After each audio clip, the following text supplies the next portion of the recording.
here, but let's just go through a little bit of news, shall we? We shall. We shall. So the first thing is Jordan Poole. What it didn't add into this is actually Jordan Poole and Andrew Wiggins are expected to be extended by the Warriors. Poole is supposed to get an extension in the $100 million range. I'm sure that's over probably like 4 years. Do you think he deserves that much money? And do you think? I mean, I don't know what the range of what Andrew. I'm sure Andrew Wiggins is going to get paid because he was number one pick.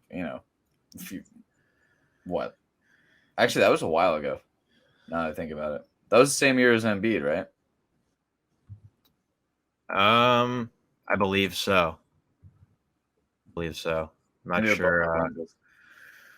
It's a 2014 draft. The Timberwolves picked him number 1 overall.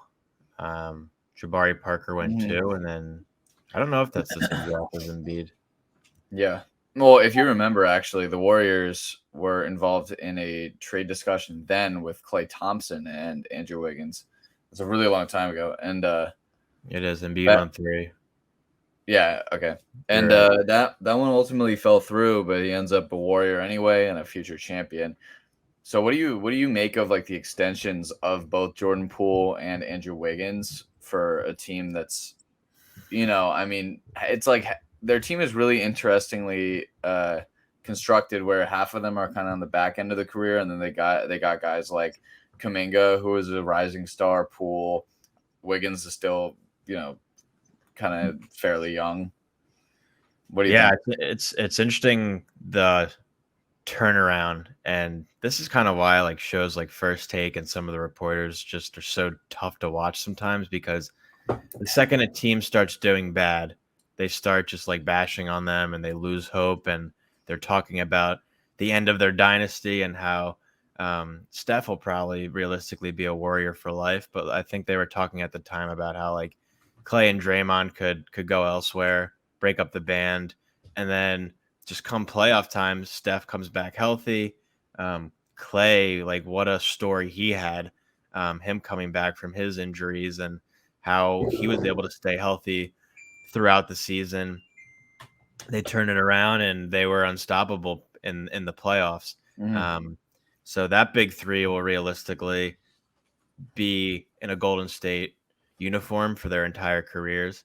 And then you have those 3 players right there, and they have been unstoppable over the past 8 seasons. Over the past 8 seasons, they've made 6 championships, winning 4. Like, if that's not a dynasty, I don't know what is. Agreed. But they're just as frustrating as that team can be. You can say what you want about Draymond, and especially when they had Kevin Durant, they were a tough team to watch. But yeah, they're one of the best teams this league has ever seen in NBA history. And then you go out on top of those 3 incredible players, and you add guys like Jordan Poole, who's gonna get a fat contract. He didn't really show up too much in the finals, but he didn't really need to with what Steph was doing and what some of the surrounding players are doing. But when you're building for the future, and like you said, those big 3 are on the latter stretch of their careers, you need to start building around the younger guys. So locking in a fat deal with Jordan Poole is definitely a big deal. That's definitely a must for them. Mm-hmm. I don't know. Like I'm still not big on Andrew Wiggins, to be honest, but he deserved everything he went through this year. They brought him there for a reason. He was, in my mind, I always thought of him as like a Harrison Barnes upgrade, but he was just phenomenal this year. We talked about how it was questionable if he should have been an all-star starter, but they picked him for a reason. Even though the all-star is kind of a joke, it's still a big accomplishment. It's such a joke. Yeah, it's still a big accomplishment. And then for him to perform the way he performed in the finals at the biggest stage, he definitely deserves a contract extension. I don't know how many years they want to lock that in for, but having depth on that roster, it just goes to show you, like, to win a championship, you have to have depth, and you have to have at least 2 all-stars on your team. That's just kind of the way it goes. You look at all the past NBA Finals teams, they've all had those 2 things, so they really need to lock in those players, build around the younger guys. Gary Payton's another story that's kind of incredible. Yep, He's agreed. not like one of the top players you'd think of on their team, but he provided a lot of spark to that team, and his story is just kind of incredible. He was unbelievable on that team, even after the injury when he came back, because Dylan Brooks is a dick. Yep. Once he came back, he was unbelievable. He was guarding everyone from Jaylen Brown to Al Horford, and this dude is like Yeah. 6'5". He's just a defensive menace. Um, yeah, I love Gary Payton Jr. I thought he was great even when he was I don't know if he was drafted by the Rockets or he was undrafted and went to the Rockets, but I always followed Gary Payton Jr.'s career. Um, and he was in the G League for a while, but like he's really improved the offensive game, and defensively he's been he's Gary Payton, he's the Gloves' son. Like, of course he's amazing. Yeah, I mean, he's 6'3", which is considered like Oh, okay, yeah. So I in a said way, it's considered like being a little bit small for the NBA, but Mhm. his bounce is incredible. He can fly down the court. Um, and his story of just how I think it was after the G League, he didn't get any looks from teams, and he Yep. just wanted to stay with the Warriors. So he was willing to be a video production assistant or something like that. And Oh, really? I didn't see yeah, that. he was trying to get some type of job with the Warriors just to stay in basketball, because you never know if you get a chance. And sure enough, that's exactly his plan worked to perfection. He got a chance, got a 10-day contract, and made the most of it. And now he's a world champion. Wow. I have not seen that story actually. I could be Um, wrong, but I don't think his dad ever won a championship. So I don't know. Well, let's use the Google machine and find out. Gary this thing called Google. Payton. You're not sponsored by them. But the Warriors were just incredible this year. He did win a championship With in who? 2006 with the Heat. Oh, okay. So that was like the D Wade era. I mean, that was probably like the ending of his career, but championship's a championship. I True. guess they got championship blood in that family. Now they do. But yeah. Do you think the Warriors will repeat next year, or is there another team that you could see getting in their way? I think it'll really depend on what happens during the draft and/or offseason, because I think a lot is about to go down. We saw Jeremy Grant get traded to the Trailblazers last night. Yeah, it's a big addition for them. Yeah, for a 2025 pick, which is, I mean, maybe it's something then, but right now it means nothing. It's 3 years out, and for the Trailblazers, they needed piece. It's interesting it took this long for them to finally decide to build around Dame, but like to really, I mean, they've been in the playoffs for many years, but I feel like the last couple they haven't really tried to build around him as much, and he's on the end, not the end, but the probably the second half of his career as well. So they need to do it now. There's a window closing, and they're rumored to be willing to trade their 7th pick. I've read names like OG Anunoby that they're targeting specifically. I don't think it necessarily makes sense for the Raptors because he's so young. So I don't know if that makes any sense. But anyway, so I think it's going to be a wait and see to answer your question. But I do think the Warriors are going to have to be the favorites right now. I mean, Stephen A. called it in the beginning of this year that the Warriors were going to win it. But yeah, I mean, Clay didn't look like old Clay, to be honest, in the playoffs. Yeah, he definitely struggled with shooting, but I think when you're just kind of getting a little bit older and you're coming off big injuries like that, it's still remarkable that he was able to do what he was doing, guard Jaylen Brown. Yeah. Like for the majority of the series, right after coming off of both a torn ACL and Achilles. Like, it's really impressive. And I love Clay, so I'm glad that he came back, and basketball is better for it. I think they'll be definitely the lead for the championship next year. Mm-hmm. I don't know who. Like honestly, with like if you think about it, James Wiseman didn't even play. If him coming back healthy, that's a like him coming back healthy and developing. Kuminga, Moody, right? Is their other guy? If Mm-hmm. if they all develop a little bit more, Poole takes another step forward. Like that's a really really sound team. Not even including the fact that they still have the two best shooters of all time, and Draymond, who say what you will, but is the heartbeat of that team. Yeah, he is. He's a dog. Love him or hate him, but he's he's the type of player everyone wants on their team. I want you on my team. Sorry, you're gonna have to work for it. God damn it! I hate this life. Anyway, the other news. This is has been kind of a long time coming. I feel like the DeAndre Ayton news coming out of the Phoenix Suns. He is one of probably the most talented centers in the league. Was the number one pick a few years ago. And then he got benched in the playoffs. And I think a lot of people were confused.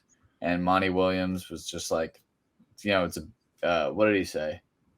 It's an internal decision or something like that.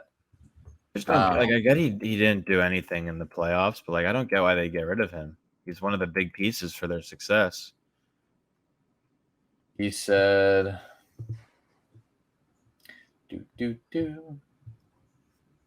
Yes, I agree with that. I think there must be something. He said, it's internal. That was the quote from Monty Williams on him only playing 17 minutes. It's crazy. I mean, he's an all-star, and they really do need him to win. But apparently they're shopping him. They don't want to give him the max, and they're shopping him to everyone. I think a team, I really do, like the Pistons, are rumored to swing on him and give him the full max to pair him up with Cade Cunningham. That would be pretty interesting for the Pistons. I like all the moves, honestly, that the Pistons have done. They're historically such a garbage franchise, but like I really like their moves. Like with Killian Hayes and Cade Cunningham, Sadiq Bey was an awesome pick. And then they brought in Marvin Bagley for nothing.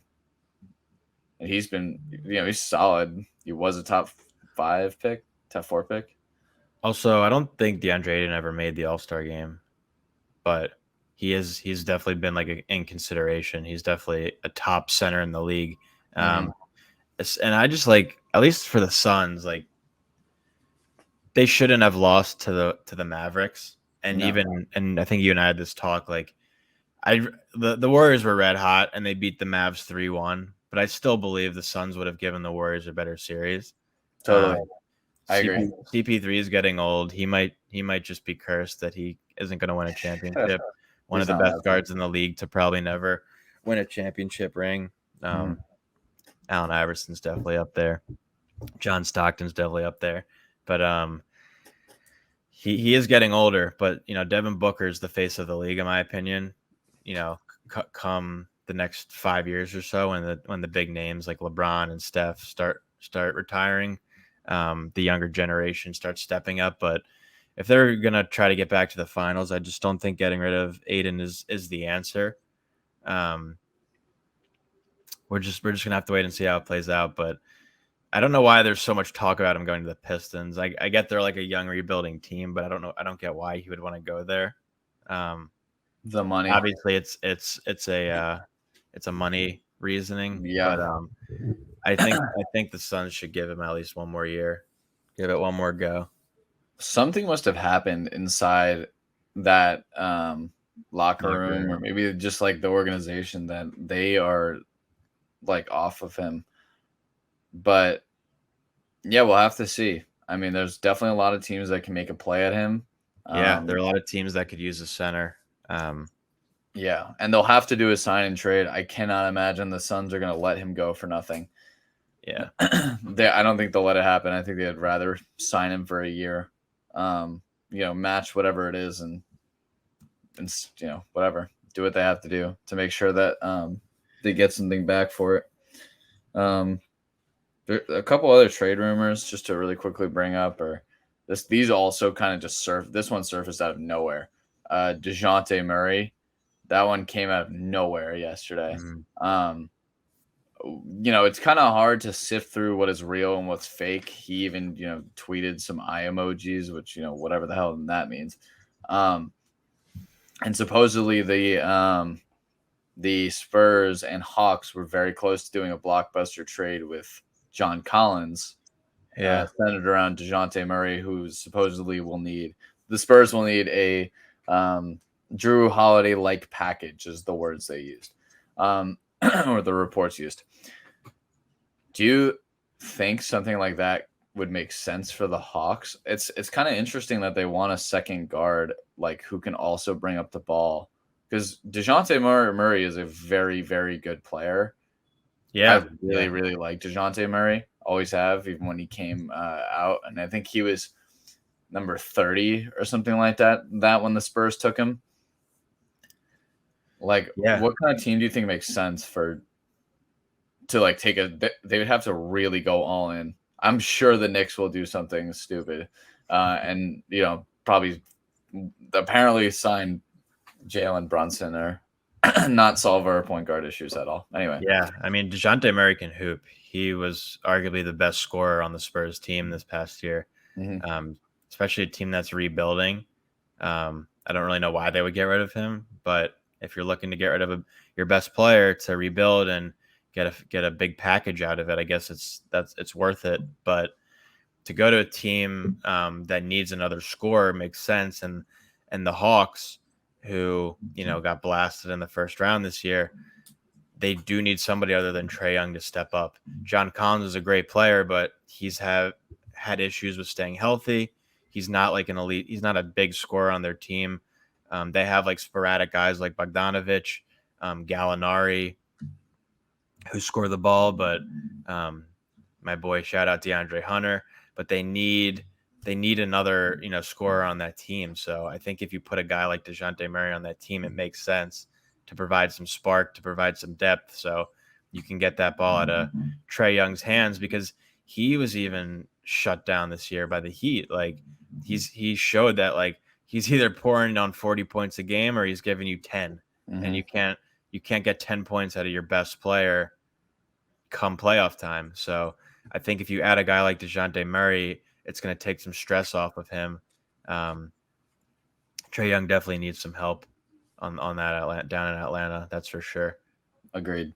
Yeah, I just thought it was interesting, like you said, like a rebuilding team, for them to give up arguably, I mean, definitely their most valuable asset, their best player, and a guy who almost averaged a triple-double. It's like, it's kind of crazy that they're even entertaining talks. I guess, again, like you said, like if you're given like such an incredible package, like Drew Holiday, when the Sixers traded him away, got a good actually no, sorry, it was when he got traded to the Bucks. That was when he got, like, it was 3 first-round picks, right, for him.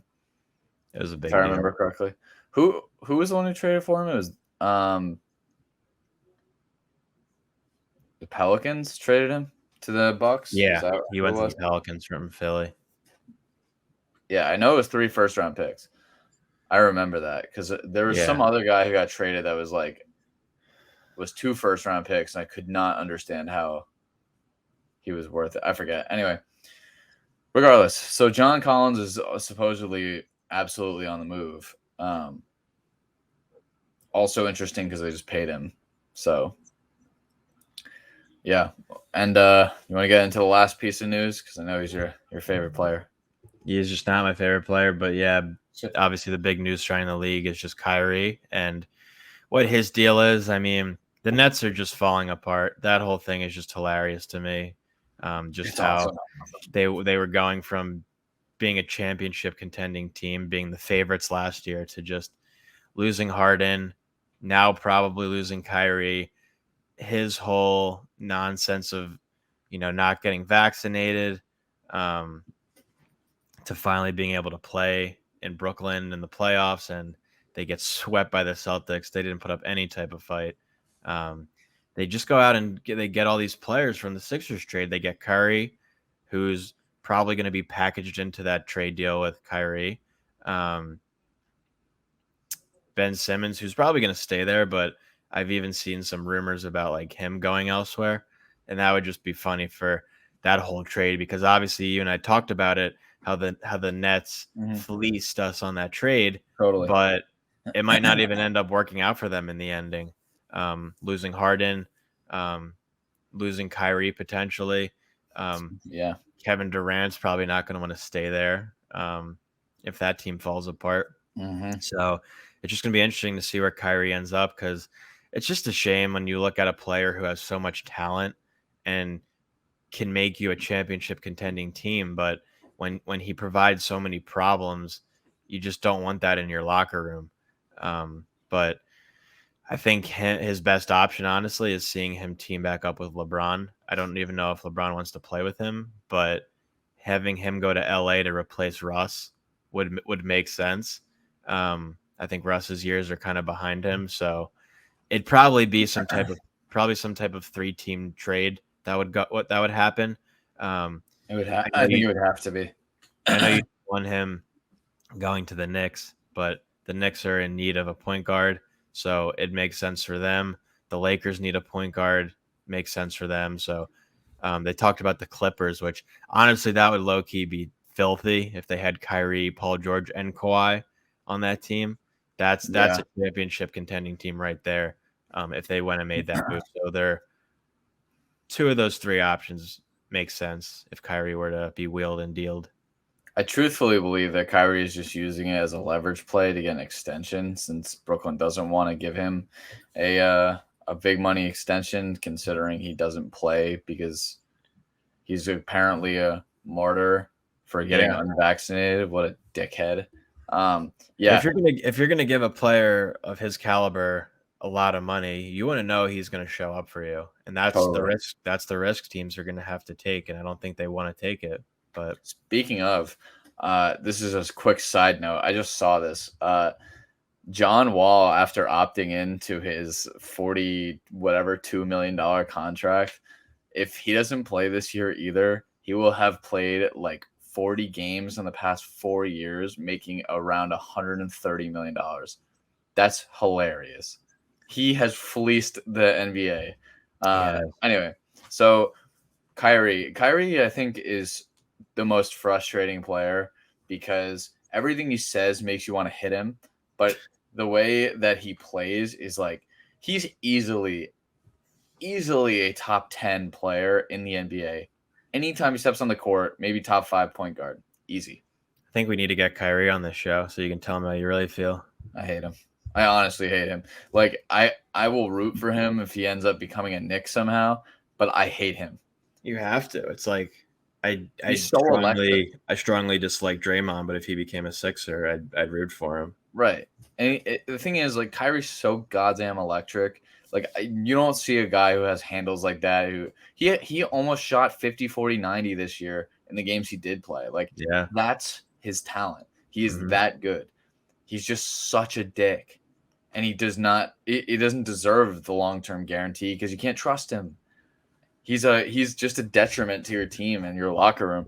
But I think if Brooklyn lets him go, Durant's not staying. I think you're right. Like Durant's gonna want out too. So I'm sure teams are. Yeah, go back to Golden State. They'll win another chip easy. So maybe.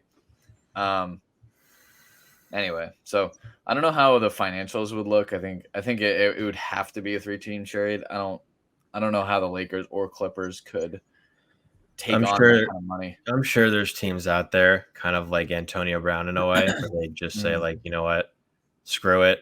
We might be giving up a lot of money. We might not get a full season out of him, but he's just so good. So let's see what we could do. Try to butter him up, but. Like I could also very easily see him staying in Brooklyn, and it'll be the KD and Kyrie show, and maybe even Ben Simmons. see how that goes if Baby Ben can get off the bench and start playing. He really could be come. I mean, I know you don't want to see this, but he could come back and be really good. I mean, he should. He's one of the best defenders in the league. He doesn't need to shoot the ball when he has KD and Kyrie around him. That would be a dangerous team, but Yeah. they just have too many issues, so it's hard to Imagine having root for James them. Harden on that team. That'd be an I all-star couldn't team. help it.